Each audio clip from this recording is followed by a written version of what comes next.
Once again, hello, Natchitoches. This is Joe Glenn joining me in the studio, and U.S. Senator David Vitter is joining us as well. We only have a couple minutes left. The last thing I wanted to ask you about, your name has come up in the news here again recently with regard to the oil drilling moratorium. Would you like to comment on that? Well, this shutdown of the Gulf continues. The administration ballyhooed that it was lifting the formal moratorium.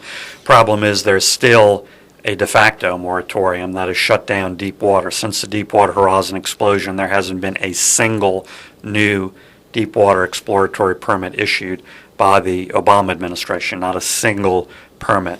That is killing us economically. It's hurting the nation, but it's really, really hurting Louisiana, and things are getting desperate. It's costing us jobs. It's also, by the way, costing both state and federal government revenue when we're all rightly concerned about deficit and debt.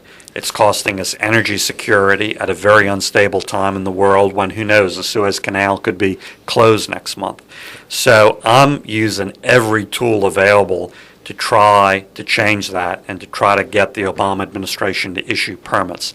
The latest thing I've done is put what's called a hold on President Obama's newest nominee to a top position within the Interior Department, which issues permits. So I'm using that leverage, trying to use every tool available to break through this logjam.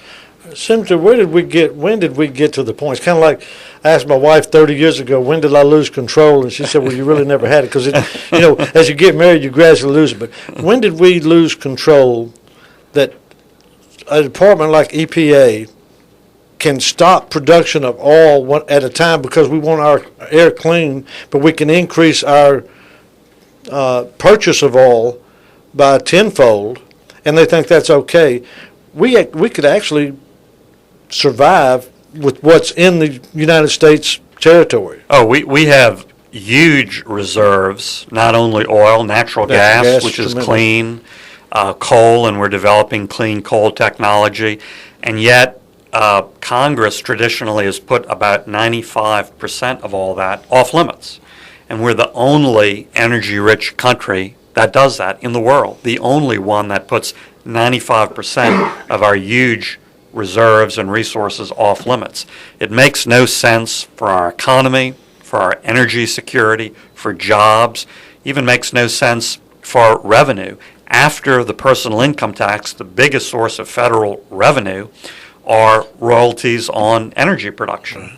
And we're driving that down into the ground, and of course that's making deficit and debt increase even more. As part of cutting the budget to the EPA, is that a way that maybe you're going to try to get inside the problem? Well, I think it would be a healthy start.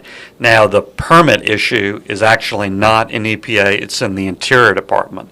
And so that's why I'm using every tool available, any leverage I can find, like this hold on the Interior Department nominee, to try to break that logjam there.